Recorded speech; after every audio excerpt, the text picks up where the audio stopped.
火縄銃というか、こういう活動をしようと思ったきっかけって何ですか？きっかけですか。その火縄銃を始めるきっかけになったのが、はい。中学2年生の時にはい。地元の近所のお祭りで火縄銃の演舞を初めて見たのがきっかけなんですよ。その時初めて火縄銃の演舞を見た時に、今まで火縄銃って教科書とかでしか知ってなくて、言葉としてあと写真っていうかね、絵があって昔の武器なんだなっていうぐらいしか思ってなかったんですけど、目の前で本物の火縄銃が、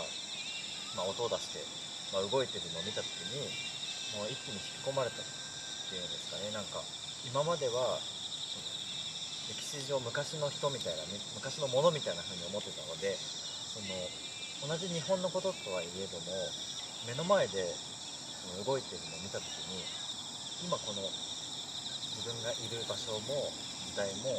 なんかそういう歴史がずっと続いてきての今なんだなっていうのをなんか漠然的に感じたんですよね。なんか別世界、異次元とか別世界とかじゃなくて同じ世界なんだなっていうのをすごい感じて、でそれがきっかけで日本の戦国時代とか、歴史とかそういうものに興味を持つようになったんですよね。でそれからは漫画とか歴史ものの漫画だったりとか、歴史とかを、いわゆるコンテンツとしたもの、ゲームとか漫画とか自分自身が楽しむっていうんですかね。中学高校っていうのは、そういう感じで、その中学2年生で初めて火縄銃を見て以来は、毎年その火縄銃の演舞を、見にお祭り会場に通うようになったわけですよ。で、高校卒業して、就職して、で、1年2年経ったぐらいの時に、3年ぐらい経ったのかな、ちょっと3年も働いてくると、若干金銭的にも余裕が出てくるじゃないですか。生活だけじゃなくて趣味何か始めたりとかできるような試合になってきて、なんかやりたいなっていう思いがあったっていうのもあったんですけど、でもやっぱそういうものが好きで毎年見に行ってて、お祭りの中で。でやっぱその年はなんかね、やっぱ見てるだけじゃもういても立ってもいられなくなっちゃったんですよね。もうずっと好きだったので。だからなんとか火縄銃やりたいなって思ってしまって、でそういう関係者の方に、お祭り出てた関係者の方に、声かけて、そういうの好きなのみたいなこと言われたから、好きですみたいな。でそこからなんだろう、展開早かったっていうか、じゃあいいよ話つけるよみたいになって、その鉄砲隊の人となんだろう合わせてもらって、でこういうの好きなのでやりたいんですけど、どこで習えるんですかみたいな感じで、その鉄砲隊のね会長の人に、言ったら、本気でやりたいんだったらここに来なさいって言って名刺をもらったんですよ。で後日、そうで連絡して「行っていいですか?」って言って、でそれで行って、でいろいろ教えてもらって、こういうお祭りとかで演舞するってなると、もうプライベートなことはね、どっか遊び行きたいからとかなかなかできなくなるよ、イベント優先になるよみたいになって、それでもいいのって言われたけど、やりたいですと。で最初は本当になんだろう、ミーハーだったっていうか、なんていうんですかね、自分がやっぱ好きなものができるから、やってる自分がもう楽しいみたいな。ただ自分がなんだろう、歴史が好きで火縄銃っていうものを、お祭りで披露できる。で結局そのコンテンツとして自分自身の火縄銃とかを楽しんでるっていうところの延長だったんですよね、最初の1年2年ぐらいは。でもある時、お客さんからです、お祭りに参加してたお客さんから、この歴史ってああですよね、こうですよねとか、この銃ってどういう銃なんですか、その誰が作った銃なんですか、どこの銃なんですかみたいな、そういう本当に歴史が好きなお客さんに声をかけられて質問された時に、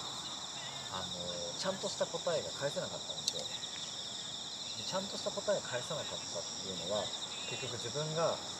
それ自体をコンテンツとして楽しんでるだけであって、そのパフォーマーですね、要は見せる人、伝える人っていう立場になったっていう自覚がなかったんですよね、その瞬間までは。ただ自分もその消費者っていうか、お客さんからなんか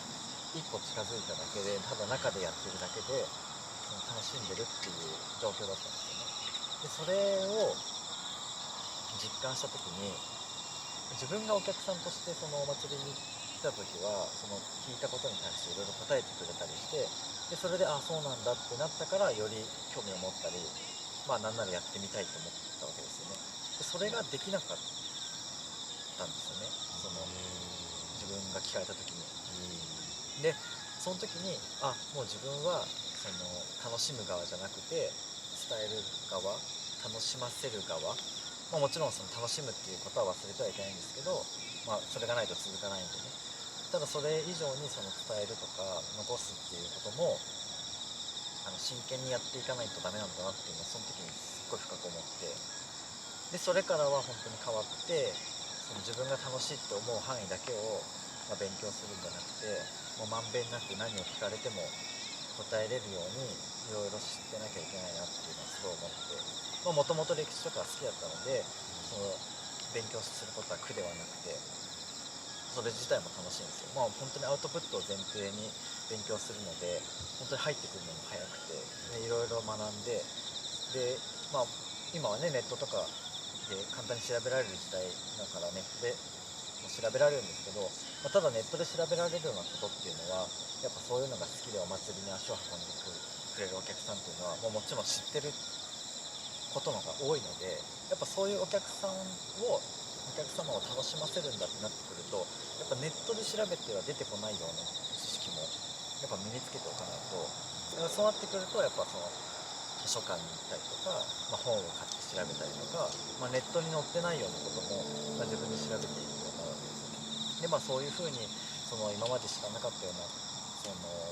なんだろう、歴史の深い部分だったりとか、日本の文化とか伝統とか、精神とか、そういうものを自分でこう掘り下げていくうちに、これなんかちゃんと今までその1000年2000年、2000年はちょっとあれかもしれないですけど、何百年以上もずっと残ってきたものがこうあるわけじゃないですか。でそれをなんかやっぱり自分の世代で今までずっとつながってきたものを自分の世代で止めちゃうのがなんか申し訳ないなって思っちゃったんですよね。自分自身が好きなものだから伝えたい、残していきたいっていうのもあるんですけど、であった時にじゃあどうやったらその今までつながってきたものを残していけるのかなっていうのはすごい考えましたね。自分らがよく出てるイベントとかが時代物のお祭りだったりするので、その職人さんとかがね、伝統工芸をやってる職人さんとかが、ワークショップとかで、出展されてることとかがすごい多くて、で、そういう中でやっぱ職人さんたちと話をしたりして仲良くなっていくうちに、そういう、職人さんたちの現状を知るわけですよ。ちゃんとしたものを作って技術を伝えていきたいんだけど、お金につながらないみたいな、そういうなんかいろんな現実を見た時に、その日本の伝統だから何にもしなくてもそのずっと残り続けるだろうっていう思ってたのも違うなって思ったんですよね。結局何もしなければなくなっていっちゃうんだなって思った時に、じゃあ自分で何ができるんだろうって思って、できっかけは火縄銃だし、火縄銃撃てる人もそんなに今いないので、まずはそのね、火縄銃っていうところを、自分の一つの武器として、伸ばしていこうっていうのは一つあるんですけど、それとは別に、日本の伝統とか文化、技術、工芸品とかもそうなんですけど、あと精神ですよね、考え方とか価値観とか、すごい素敵な考え方とかたくさんあるので、そういうものをなんかトータル的にこう次世代につないでいくためのなんか仕組みをしっかり作っていきたいなって思うようになったんですね。でそれでからはやっぱそういうことを意識して活動を行動していくようになりましたね。じゃあ今後の活動としてはどんなことをやりたいというか。まずシンプルに今自分自身がその火縄銃の実弾射撃競技の選手なので、まずはそのジャンルでは世界大会があるので世界大会に出て活躍したいですね。あとはその世界で火縄銃、火縄銃っていうともともとは海外から来たものではあるんですけど、日本独自の進化を遂げてるので、外国の人からしたら火縄銃イコール日本の銃みたいな認識も結構あるので、逆にそれで火縄銃で活躍することによって火縄銃っていうジャンルが世界にも通用する日本の強みっていうか良さの一つにもしなることができれば、もっとこう火縄銃界っていうかね、本当に日本に古くから残ってるそういう武術とか武芸とかっていうものも含めて日本らしさ、日本の強みコンテンツとしてこう全面的に出していけたらもっとこういいんじゃないかなっていうのが一つあるので、まずそういう火縄銃の選手として活躍して、武術古武術、そういうものをもっとこう広めていきたいっていうのがまず一つで、あとそのさっき言った職人さんたちがなかなか立ち行かなくなってきてる難しい時代になってきちゃってるので、なんとかしてそういう業界も盛り上げたいので、そのね安けりゃいいみたいなそういう風潮も良くないのかなと思ってて、職人さんがやっぱ作るものっていいものとかね丈夫でずっと使えるみたいなやつがやっぱ結構あるので、そういう良さっていうところも伝えていきたいですよね。工芸品の昔からあるものの良さ、あとそれと、現代ニーズにこう、ちゃんとマッチさせたっていうかね、歩み寄ったもの、いいものっていうのはもうね何千年も続いてきて確立してるものわけじゃないですか。いいものだっていうのは分かってると思うので、それが本当にいいものっていうかどういいものなのかとか、その魅力をねしっかりと欲しいって思ってもらえるぐらいしっかり伝えられるようなものは作りたいですよね。ものを作るっていうか、その伝えられる場を作るっていうか、だからすごいもともと一人でやれないことをやろうとしてたので、そうやって助け合いができる、仲間ですよねに出会えたのはめちゃめちゃいいですよね。当時の自分からしたらやっぱ当時その自分がやってることっていうのが自分の中でやっぱり限界値だったんですよね。働きながら活動するってなるとやっぱやれることも限られちゃうので、当時はその当時の自分なりにもう本当に必死にやってたんですよ。だけど今の自分のその活動量とか作業量を見る限り半年前の自分はまだまだ甘いなって思いますね。やっぱり、もっとやらなきゃいけない。だから今も結構自分の中ではその、ギリギリっていうか目いっぱいやってるつもりではいるんですけど、ただ今の自分の状態が限界とは思ってなくて、まだやれることあるだろうとかもっとできるだろうっていうのはすごい思ってるんですよ今まだ。その実際にできてるかできてないか別として、まだやれるだろう、もっといけるだろう、まだまだそんなもんじゃないだろうっていうのがすごい今の自分にはあって、だからね本当にマインドが違うんですよね。あとその一人でやってるんじゃないっていうその心強さみたいなのもあるので、みんなでやればまだいけんじゃねえかみたいな、そういうのはすごい漠然と思ってますね。自分次第でどんどん世界は広がるし、やれることもやろうと思えばできるんだなっていうのは、やろうと思ってなかっただけなんだなって思いました。勝手に自分で限界作ってたなみたいな。でも伝統屋もね、もちろんやらなきゃいけないことだと思うけど、伝統屋自体がメインコンテンツじゃないので、自分がやりたいことの中の一つっていうか、日本の伝統文化を広めていくためのコンテンツの一つとして、伝統屋っていうものがあって、伝統屋自体はその職人さんにお金を流すというかね、職人から物を買ってそれを販売することによって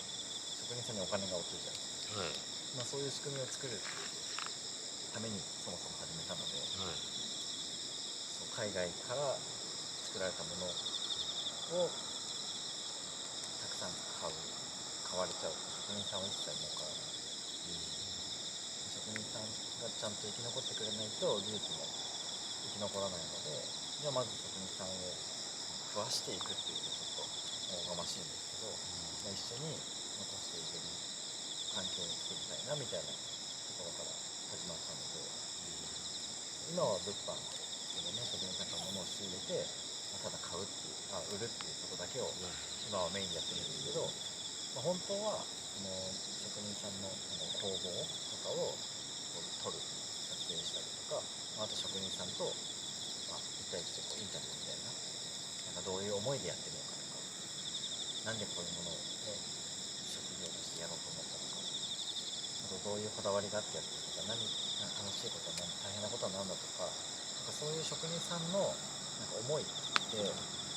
お店とかネットショップでその写真を見たりとか商品見ただけではそういうなんか中のなんか気持ちっていうかは伝わってこないじゃないですか。シンプルに機能性とかデザインとあと金額っていうその3つの情報しかないわけですね。でその情報の中から高いんだろうとかこれ安いんじゃないとか、まあ、欲しいいらないを判断しなきゃいけないんですけど、でも本来はもうめちゃくちゃ苦労して作ってたりとかもう貴重な技術で作ってるっていうやっぱその裏がちゃんとあるので、どういう思いで作って誰が作ってるとか、やっぱそういうなんだろう中身というかストーリーをちゃんと見せて、それもその商品に乗っかる、まあ、付加価値としてちゃんと提供していった時に、今までじゃあ2000円この商品2000円ですうわめっちゃ高えなって思ってたものがその情報を伝えることによってこれで2000円はちょっと安すぎないみたいな感覚に多分変わると思うんですよ。やっぱ一部の職人さんたちの、事情とか聞いてると、いやそれでこの金額は正直やっていけないですよねみたいな話あるんですよね。でもやっぱ高くしすぎたと売れないからって言って泣く泣く安くするんですけど、でもそれって結局は自分の首をね自分で絞めてるっていうか、だからなんかそういうところもしっかりと見せれる環境を作るっていうか、だから YouTube でねインタビュー動画撮って発信するとか、そういうホームページプラットフォームを作ってお客さんと職人さんをこうもっと近くする距離感をなんかそういうのは作っていきたいですよね、伝統屋としては。